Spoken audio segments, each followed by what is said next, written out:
every week, every other week, I would have the admin counselor call my stepfather with me. We would call him on three-way every week. What questions do you have? Why do you not want to let me come to this school? Every week I was relentless. Good for And you. sometimes in change, you have to be that relentless. If Mhm.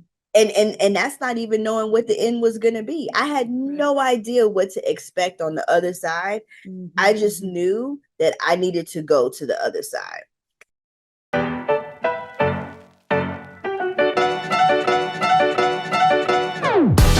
Welcome to the Designer's Oasis podcast. I'm your host, Kate Bendewald. If you're tired of one-size-fits-all advice to running your interior design business, you're in the right place. Join me each week as we dive into topics to help you run a thriving interior design business without the hustle. We'll talk about the business of design, but also mindset and mental health, because I know when you thrive, so will your life and business. It wasn't that long ago that I stepped away from my corporate interior design job to build my own design business so that I could realize my own creative dreams, have more time with the people I love, and serve my clients at the highest level while making more money than I ever could have working for someone else. It wasn't always easy, and I made my share of mistakes along the way. Fast forward to today, and I've learned a thing or two. Since then, I've built multiple six-figure interior design businesses on authentic word-of-mouth referrals with many repeat clients. And I want to share it all with you, the ambitious, inspired, and I get it, occasionally overwhelmed interior designer who shares this dream of transforming lives through the art of interior design. You can do this. Thank you for letting me spend part of this day with you. Let's get to it.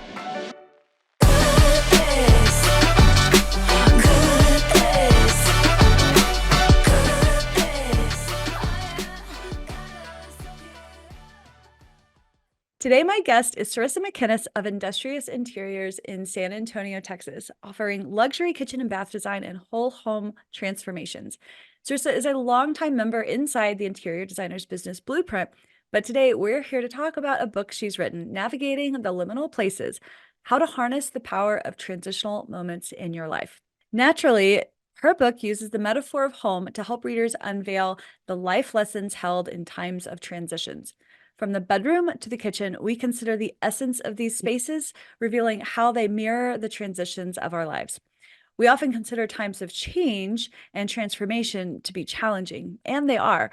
But Cerissa offers a way of viewing these moments as opportunities for personal and spiritual growth. I am so excited for her to share more about her book today. Please welcome my friend, Cerissa McKinnis. Hello, Cerissa. How are you? I am doing wonderful. How are you, Kate? I'm so good. I'm so much better now that I'm on the phone with you. I've missed you. It's so good to connect. And I want to say thank you so much for sharing this book with me. It really was a delight to read it, and I'm really excited to share it with our listeners today. Thank you. Thank you so much. It's a delight to hear you say that it was a delight to read it. It truly was. I remember back in November, I think it was, we were on a call and I got a message from you that said, "Hey, you got a minute? I want to chat." And we got on the phone and you said, "Hey, I wrote a book. I'm going to send you a copy of it. Can you send me your address?" And we talked about some other things. And I was just like, when does this girl have time to write a book? She is so busy. And you told me about the essence of it. And I finally had time to really dive into it. And it was really beautiful. And you're so honest about your life and really beautifully drawing these relationships between home and liminality and how it reflects transitions in our lives. So I'm Mm. excited to be able to share this today. So I want us to start by really dissecting the word liminal, Yes. what it means to you. We know that the definition of liminal is an intermediate state, phase, or condition. So it's kind of this in-between state. I've heard it referred to Absolutely. as betwixt in between. It's like not Mm. here, not there yet. And a lot of times you'll see like infrastructure like bridges or tunnel or doorway as physical representations to liminality. Mm-hmm. I personally think of the week between Christmas and New Year's as being a very liminal time. There's like all this lead up to the holiday, and then it's over, and then you're sort of waiting for New Year's. And I don't know, for me personally, we sort of loaf around the house, like reading and eating too much and staying in All the PJs all things. day and no expectations. And I sort of love it, but that's one way of looking at it. But you know, liminal times in our life, right? I think of adolescence or menopause, um, preparing to leave your 9 to 5, waiting on test results, waiting on election results. These are all sort of examples of liminality. So I want to hear from you what liminality means to you and how the definition of this word drove you to write this book. You said it all, really. It to me, it means like in between. So when I first read the definition, I saw first, let me back up just a little bit. I Yeah, had a friend of mine, we were chatting, very similar to the phone conversation that you and I had. And I was telling her, this and this is going on in my life. And I don't understand. Like, I don't understand what's happening in my business and this right now. And she had a mentor, and her mentor told her, well, it sounds like you're in a liminal place. And so then she told me, she said, because she found out what that word was, she said, Cerissa, you're in a liminal place too. And I was like, what is that? What is even liminality? And so she told me. And so I got onto Google and I'm looking and I'm like, what is this word? And what really hit me, Kate, is that in Latin, the word means threshold. right. And as a designer, You were like, I I know what that means. was like, ding, ding, ding, ding, ding, ding, ding. Yeah, Threshold. I'm like, right. wait a minute. It's the space, but it's the space between, automatically, especially when we're in terms of like selecting materials and things like that, we're always thinking about how to treat the transitions between like maybe carpet in the bedroom and wood floor in the main hall, and how do I deal with that transition, and do I really want, like, I immediately had a picture in my mind of what that was, and it immediately clicked, and I said, I need to learn more about this. And so I went on a journey to learn more about it. And then as you said in the several examples, we go through liminality in as we age, from childhood to adolescence to teenagers to young adults, and even as we continue down the age process, when we are pregnant, we're in a liminal place. We are no longer, excuse me, without a baby, but we still haven't, like, the baby's within us. We still have not had the baby as of yet. We go through so many liminal places and spaces. And even when we get in the car, right? And we're driving to a client's house, I start out at my house, but I'm not yet at their house. And so I'm in that in between. And that's what it was. So that's what it was. And it just excited me. Yeah, And clearly. it just Like, excited me. well, I think I'll write a book about it. And so you did. I love it. Yeah. And so, as I said in my intro, we talked about some sort of physical manifestations, bridges, doorways, thresholds, that sort of thing. Life, how life reflects liminality through these periods of time. But one of the other things I said was like leaving a job, right? You've decided, or you're thinking about leaving your 9 to 5, or you've like mentally made a decision, but you haven't shared it with anybody, whatever that might look for you and look like for you. But maybe that's a period of time where you're considering your options. What's the potential? What's the earning potential? What does my timeline look like? We can think about it in terms of career. We can think about it in terms of managing clients, right? Maybe we've got a client who we've done a consultation for, and we want to prepare a proposal for them. And we're in this liminal state of, trying to move that along. I can just think of so many times, and also life challenges, right? It's oftentimes transitions can be challenging, and you talk about a few specific examples in your life, which we're going to get to in a moment. I'm very eager to hear from you on those.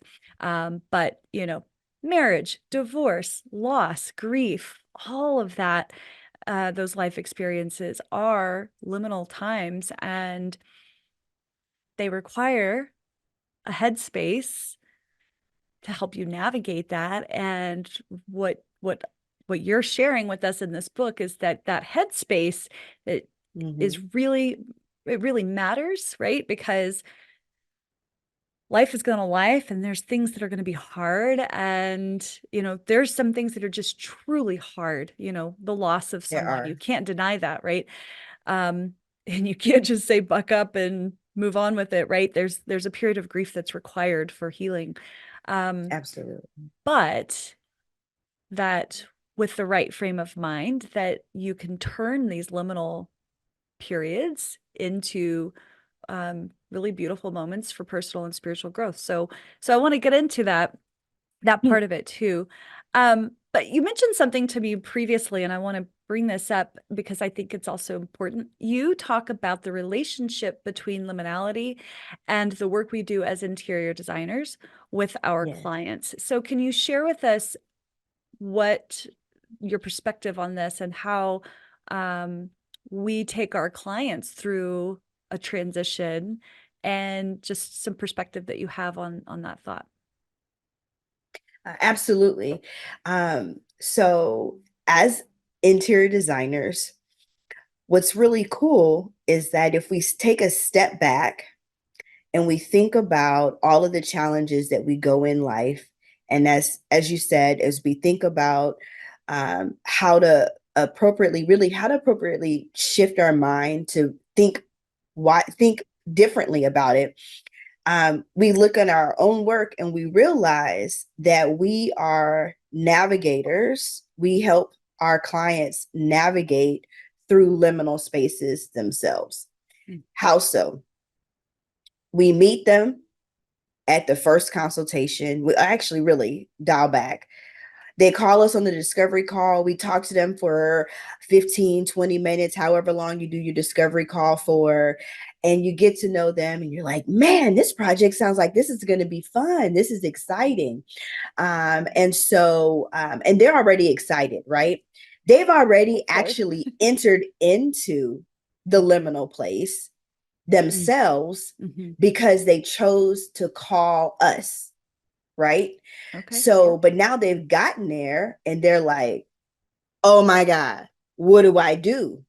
Right. There's so much happening in here, and I need somebody to help me get from here in the middle, now that I've decided to, let's say, do my kitchen, to the finished product. And then we meet them, capture their vision. We're in the consultation. We're like, oh, you can do this, you can do that, you can do this. And we're having all of these thoughts about what it could be, but none of these thoughts have manifested yet. And our client, certainly, especially the ones who are not visual and can't see it, right. They have no idea, but trust, right? Right. And so we carry them through that process all the way through, even when we go through design development and we have the plan all the way laid out, everything selected, and we're still holding their hand, guiding them through the liminal place.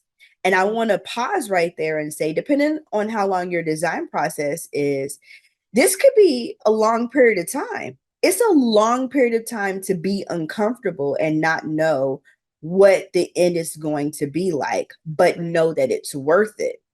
And we know that it's worth it because we're used to putting the vision together. We have our experience, we have our expertise. And so we're able to guide them through that.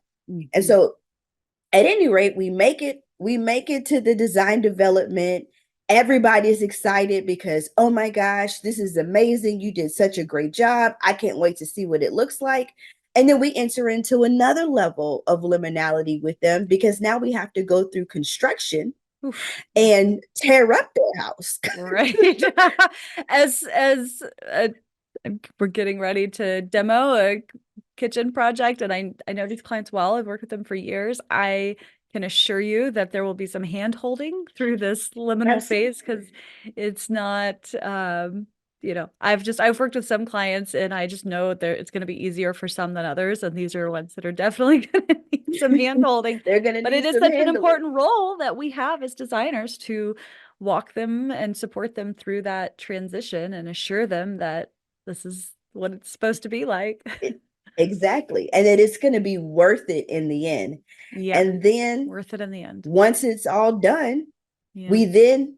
what do we do right before we leave? We prepare them for one last transition.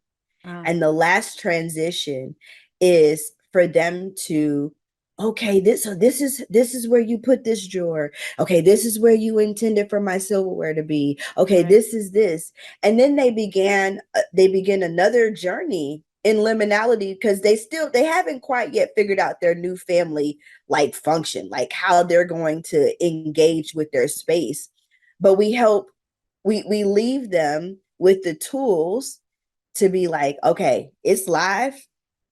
You can see it, it's in the flesh, but you still got to learn how to use it and settle into it. Manual.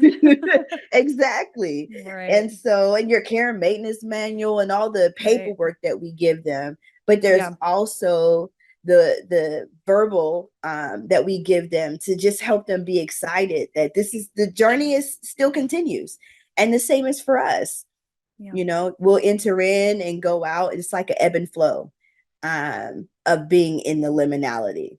And so that's why we have to have a good mind about it. Like the same mind that we have when we take into our projects is the mind that we have to have when we are going through our personal life, through our business, through our spiritual walk, is to make sure that we remember that there's that ebb and flow. Yeah, beautiful. I love this so much. And I love how you paint this picture in your book of the home specifically, which obviously this comes naturally to you.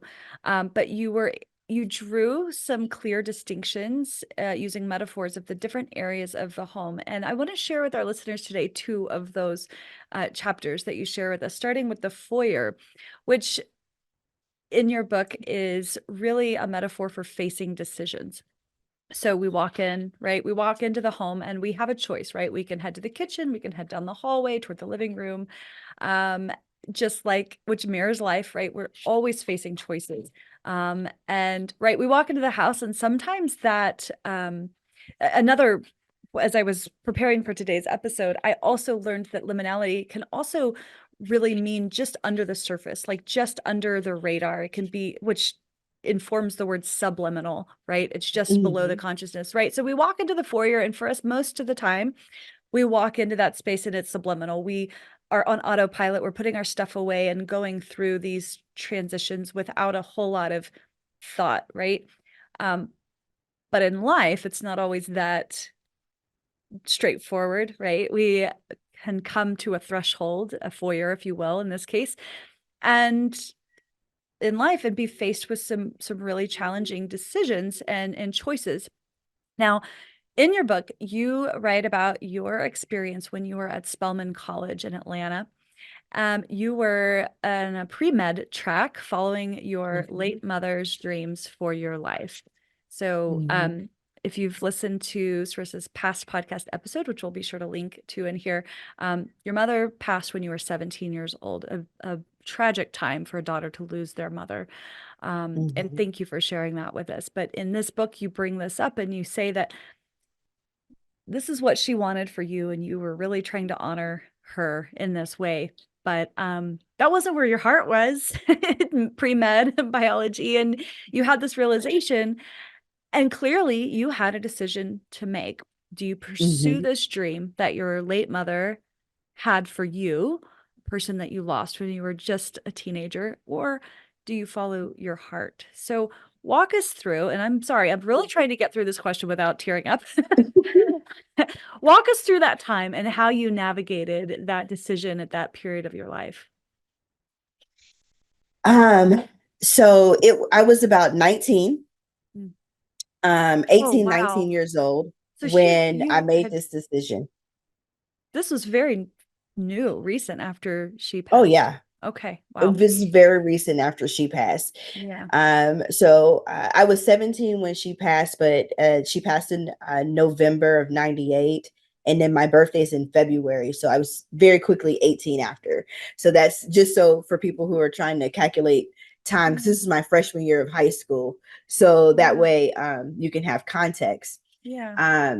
But my mother and I had always talked about me going to Spelman, which is in Atlanta, Georgia. And for years, like I thought for sure I was going to be a doctor. I was going to be a pediatric cardiologist. I used to watch surgeries. Like, y'all need to understand, I loved medicine. I really thought that that's what I was supposed to do. Yeah. And so I get to Spelman and I'm failing. This is where the kicker is. I am failing miserably. Now, I am a straight A student.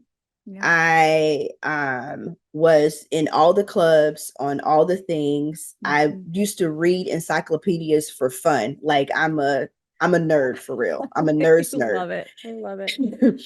And so for me to be failing, it was really like an existential crisis. Yeah, and I didn't know what was going on. And so for me, I talked to some people and somebody told me, they was like, Cerissa, if you're failing and you're so good at everything, I think that you should just like pause and reflect and pray and see if you can hear some guidance. And out of that came interior design. I had no idea what it was. I knew at that point. So similar to biology. So similar. Obviously. So similar. So similar. But and so I had no idea. Yeah. And so neither did my stepfather. Okay. And I get up on the computer and I'm like, hey, let me see what interior design is. And I asked Jeeves, right? And Jeeves is like, I'm dating myself, but you know, if all right, some of our members right are too young to know who Jeeves is. But like I asked Google. Jeeves, yeah, right. It's like Google, the predecessor. But I and he didn't have much to say. And so just a couple of schools popped up. And so I called some designers in Atlanta and I began to ask them, like, if I want to be an interior designer, where should I go to school? Yeah. And so they told me. And I picked a school. I interviewed. I went to all of these schools like on my off days. And I interviewed, and in the book I talk about being intentional, and this is the intention that I'm talking about. I had no idea where I was going, and sometimes when we enter into change, we think, I've got to know everything.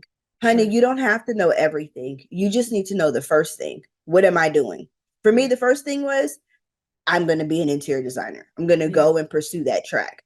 That's the first door. You can't know everything, right? You can't. And so I went, I found the school that I wanted to go to, the Art Institute of Atlanta. And then I got up the courage to talk to my stepfather and tell him I need to leave this prestigious school and go and pursue what I believe to be my calling and be an interior designer. How did that conversation go? Not well at all. It was terrible. He told me that I was ruining my life, that this was, I didn't understand being 19 years old, that this was a terrible life decision. And I mean, it was just awful. He was not here for it. Sure. And he was doing the best with what he could at the time. He didn't know. Exactly. He didn't know. And he was doing what he thought was going to be the support you needed. Exactly. And so, Mm. and what the support that my mother would have wanted him to give me. So, Sure. he was doing the best he could do. Right. So, nonetheless, I didn't get to leave Spelman right away. I stayed at Spelman a whole nother, like almost a year. It Oh, took me wow. an entire year. But let me tell you about being Talk about a liminal intentional, space. right? It was a long Yeah. time. Not, Uh-huh. some of them are real short, but some of them Mhm. are really long. Sure. And so in that time, every week, every other week, I would have the admin counselor call my stepfather with me. We would call him on three-way every week. What questions do you have? Why do you not want to let me come to this school? Every week I was relentless. Good for And you. sometimes in change, you have to be that relentless. If Mhm. and that's not even knowing what the end was going to be. I had no idea what to expect on the other side. I Mhm. just knew that I needed to go to the other side. And so Right. eventually he caved in. It took a year, like I said. He caved in, Yeah. and I went to school. And on my first day of school, I remember sitting in class. I was sitting in hand drafting class, and we were going through drafting, and I sat there and I was like, oh my God, this is what I'm built for. Mm. I understood in that first day, that first 2 hour class, I understood that the reason why I couldn't be a doctor was because for me, the sciencey part was great, but I would have been lacking and missing out on the creative expression and on the creativity portion. Mhm. And I realized in that moment that the year that I fought, the year that I struggled, the year that I felt like I'm behind and you wasting my time because you won't let me go to the school, was all worth it. And I was happy that I fought myself through. And in that moment, it gives me tears because now 20 years later, with this book, I just talked to my godmother, and my godmother was like, I just want you to know that if your mother was here now, she would be immensely proud of you, immensely proud Totally. for you fighting to Yeah. do what you were called to do. Yeah. And you to write a book about it. Yeah. So Yeah. Oh my gosh. I'm really proud of you for fighting for that. Hey designer, you work so hard on your business, making sure that your website is flawless, your Instagram is swoon worthy, and your brand is on point. The problem is you're still facing a balance sheet that is less than inspiring. If you want a thriving interior design business that affords you a great salary without the burnout, listen up. Just breaking even isn't an option. Not only does it lead to overwhelm, stress, and sleepless nights, but it's a major drain on your creativity. If you're tired of just breaking even, if you're tired of missing out on opportunities because the money just isn't in the bank, and if you're ready to unlock the secrets of profitable interior designers, head over to designersoasis.com/habits to get my latest guide, The 7 Habits of Highly Profitable Interior Designers. Inside, you'll uncover what you really need to focus on to take you from barely making it to boundless possibilities. Abundance is yours for the taking. Download my guide that will help set you on the right track to upgrade your interior design business. Head over to designersoasis.com/habits and download yours today.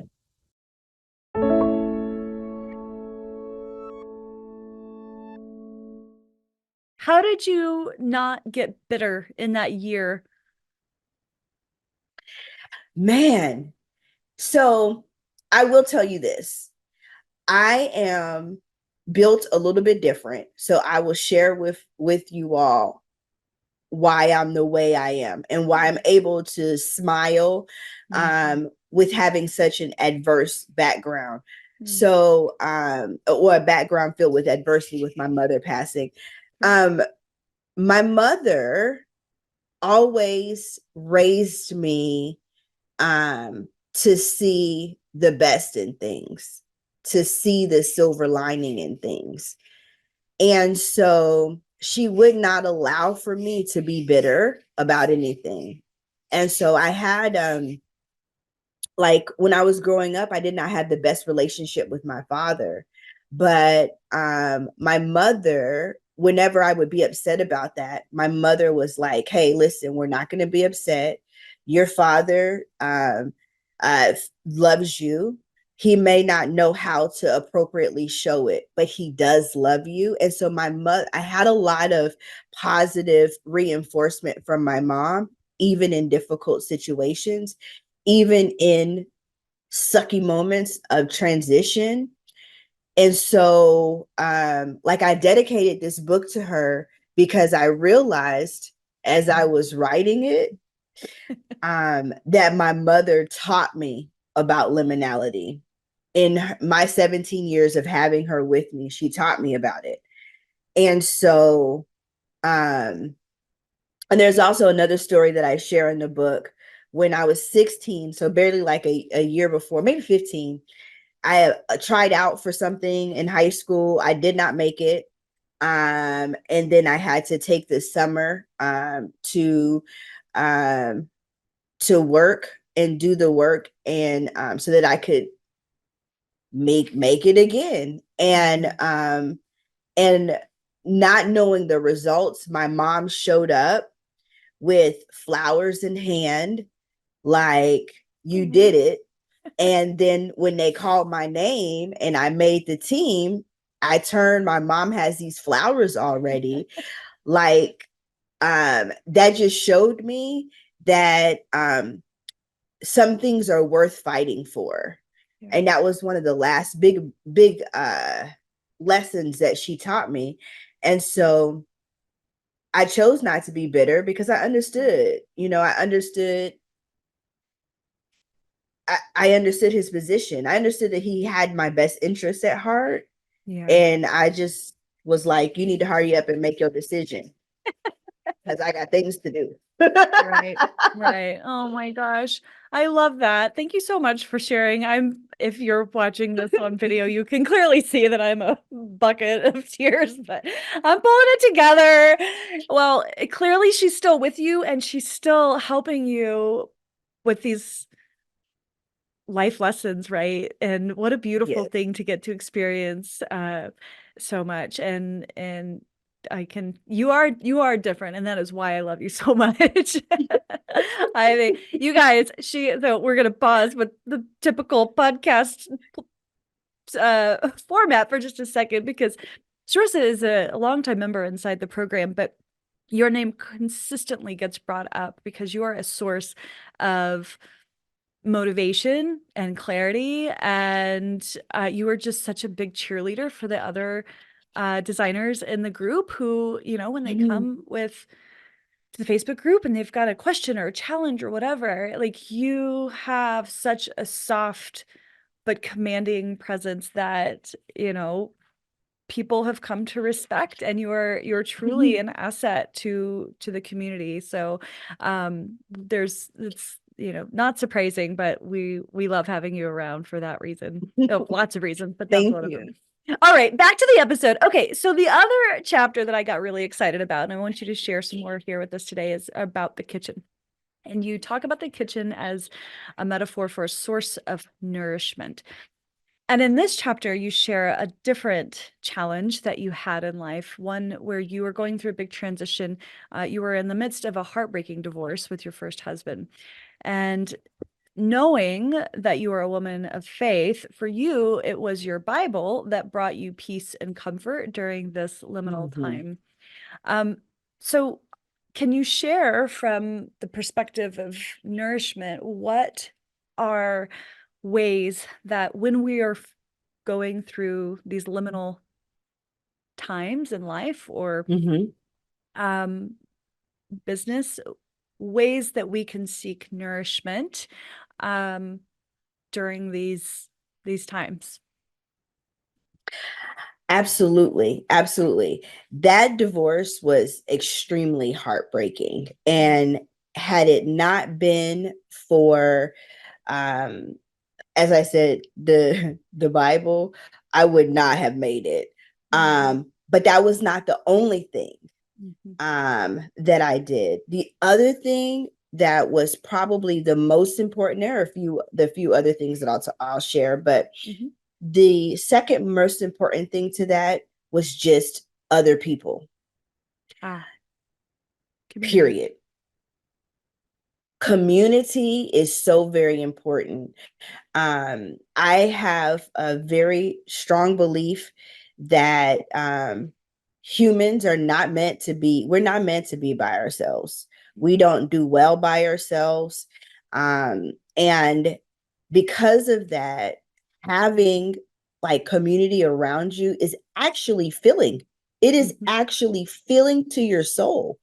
It is scientifically proven Absolutely. that having people around you to pour into you is filling, and it can raise your emotions. It can take you out of a depressed state, and that's a lot of times what happens when you go through change and just a lot of the nuances of change. When I was studying liminality, there's a lot of things come up from like BetterHelp. Like initially, when I got into it, BetterHelp, some of the things that I read were from different psychologist papers and everything, because liminality is, I would say crippled, but I don't feel like that's a very good word. But it is riddled really with depression, with anxiety, with a lot of things like that.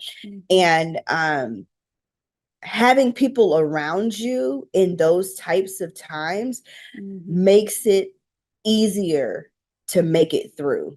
And so you got to have a community.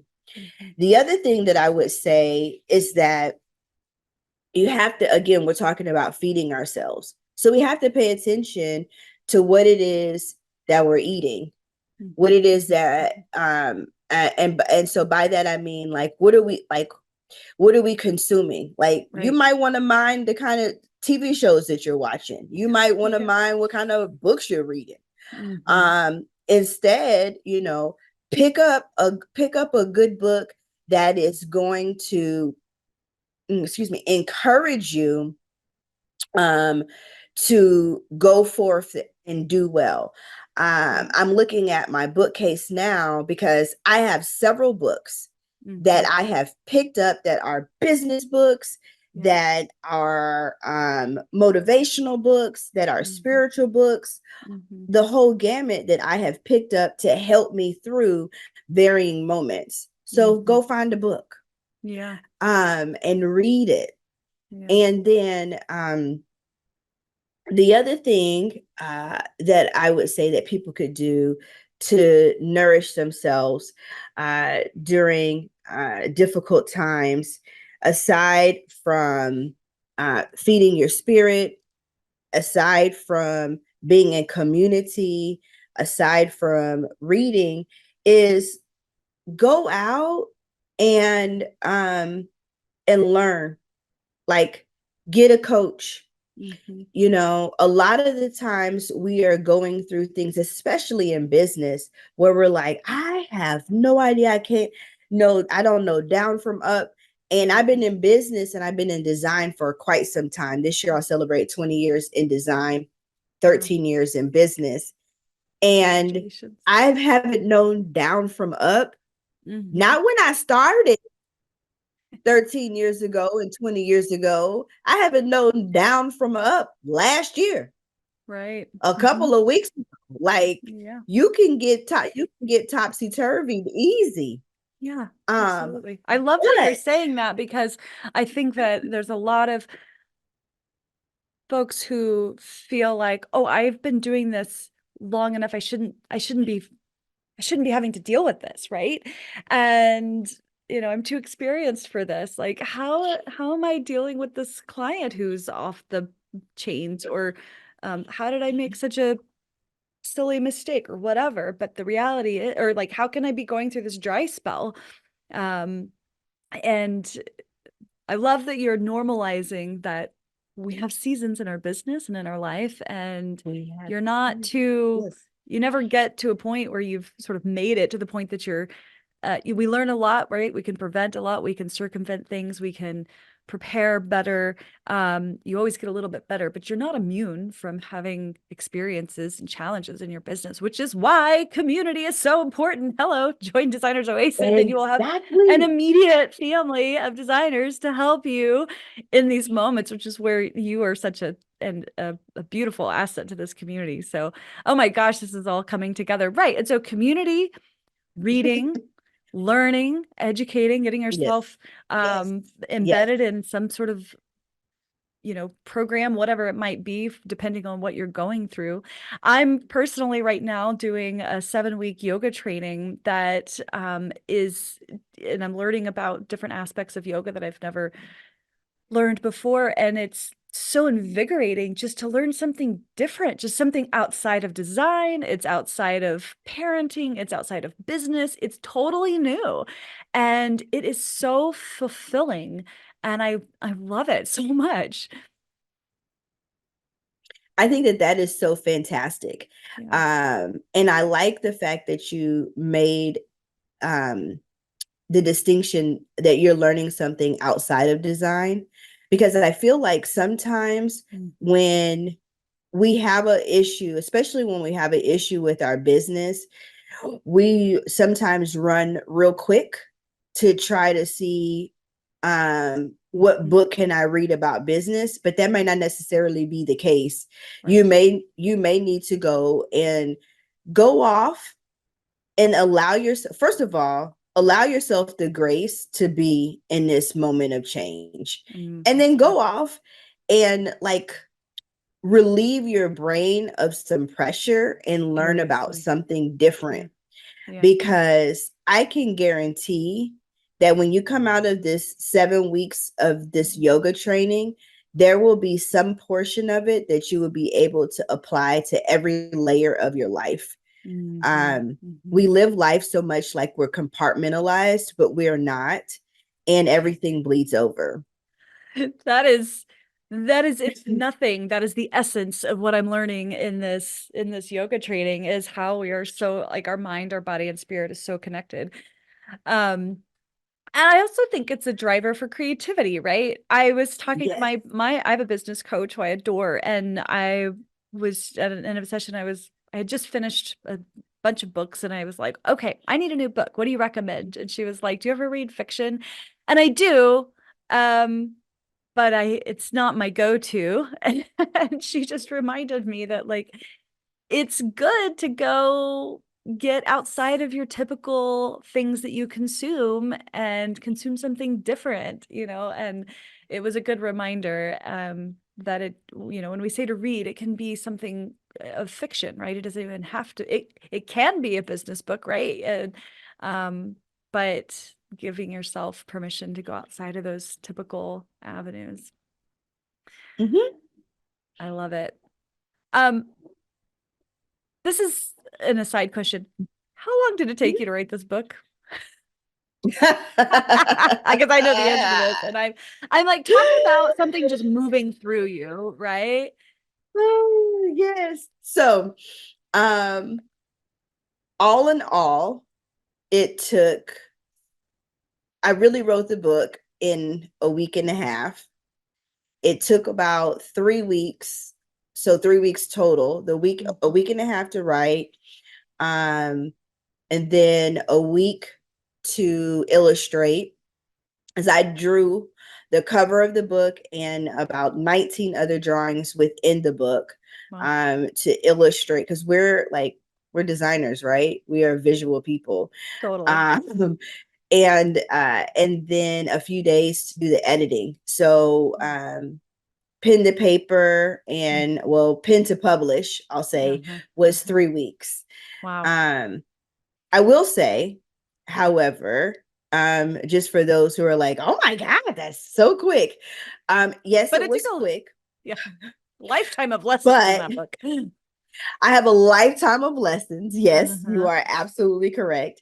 And I was in another platform. I was teaching about liminality for about a month and a half.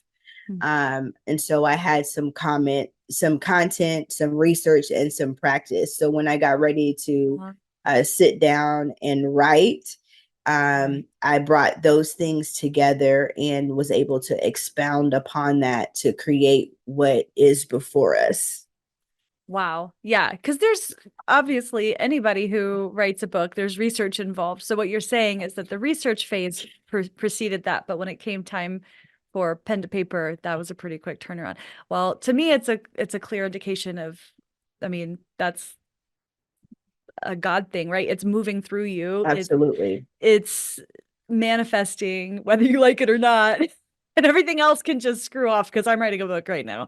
So, and it's funny that you say that because it definitely was a God thing. And to the point to where it was so much, I had like 2 nights in a row, I stayed up to like 4 or 5 o'clock in the morning and still had some work to do. And I was like, this is going to take too long. And I do not have months to write this. So I prayed and I said, listen, I really need, I was like, God, I really need for you to hold back time somehow so that I can write this book because I feel an urgency for me to get this message across. And so I had a project that came down to a close. Like a day or two later, we came to a good spot. And then the new project that I had coming, they had a delay. And so I had the 3-week window that I asked for. I didn't even know how long the window needed to be. I just was like, I need to be able to write and focus on this. And so that was my full-time job for 3 weeks. This book. That is amazing. Wow. And you got just the thing that you needed. Wow. I love that so much. Well, Cerissa, you are a gem to this community. I'm so grateful that you wrote this book and that you're sharing it with us. Of course, we're going to be sure to link to it in the show notes so you can get your hands on it if you're listening. In the meantime, Cerissa, I know you're in the process of rebranding, but can you share with us where we can find you online, website, Instagram, that sort of thing? Absolutely. So my website is www.industriousinteriors.net. You can find me on Instagram at Industrious Interiors, and you can find me on TikTok because I like to do video. I like to talk, y'all. So you can find me on TikTok at the Dreamcaster, which is my nickname that I made up for myself. I love that. Are you going to be the reason I finally download TikTok onto my phone? I don't have to be the reason, Kate. You can see all my videos on Instagram right now, or YouTube when I relaunch my YouTube channel. Oh my God. Thank you so much. Yeah, I feel like such an old lady. Like TikTok and AI are two things that I'm just really struggling to warm up to. I'm there with AI, anything. I'm like, okay, fine. It's like the internet however many years ago. I'm like, but I'm here for it because I've got to stay current. But I think I'll stick to Instagram for my social media fix when I need it. Yeah, you'll be all right. All right, Cerissa, I love you so much. Thank you for your time. Thank you for sharing. You're a delight. Have a wonderful rest of your day. And to our listeners, thanks for hanging out with us. We'll talk to you real soon. Bye. Thank you. Hey friend, thank you so much for letting me spend a part of this day with you. I'm so passionate about helping designers like you, and I believe in a rising tide, that when one of us does well, we all do better. So if you share this attitude of abundance with me, I want you to do just one little thing. Please share this episode with someone you think might love it. And if you're feeling extra generous today, go ahead and take just 30 seconds to open your podcast app and leave us a 5-star rating and review. It's free for you to do, and it helps me to be able to keep making more episodes and resources for you.